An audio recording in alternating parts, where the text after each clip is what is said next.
আইন সংশোধন করে রিফাইন্ড আওয়ামী লীগ নামে ফ্যাসিবাদ পুনর্বাসনের চেষ্টা করছে বিএনপি, অভিযোগ করেছেন জামাত ইসলামীর সেক্রেটারি জেনারেল মিয়া গোলাম পরোয়ার। গণভোটের গণরায় বাস্তবায়নের দাবিতে রাজধানীর মহাখালীতে আয়োজিত সমাবেশে জুলাই সনদ নিয়ে বিএনপি শুভঙ্করের ফাঁকি দিচ্ছে বলে অভিযোগ করেন তিনি। বলেন, নির্বাচনের আগে দেয়া ওয়াদা বিএনপি পালন করছে না। এ সময় তিনি বলেন, জুলাইয়ের রক্ত ব্যবহার করে বিএনপি ক্ষমতায় গেলেও এখন তারা জুলাইকে ভুলে গেছে।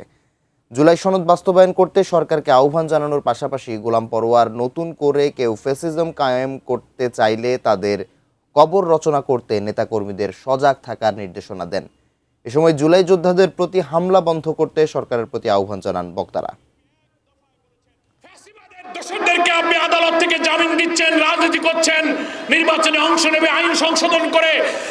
তারা রিফাইন আওয়ামী লীগ ইনক্লুসিভ ইলেকশনের নামে ফ্যাসিবাদের প্রেতাত্মাদেরকে বাংলাদেশে ঢোকার জন্য আবার ষড়যন্ত্র করছে। আমি ঢাকাবাসীকে বলতে চাই, আবার যদি 24-এর রক্তাক্ত ইতিহাস সৃষ্টিকারী ফ্যাসিবাদের প্রেতাত্মাকে এই সুযোগ দেয়, আপনারা কি মেনে নেবেন? প্রশ্নই আসে না।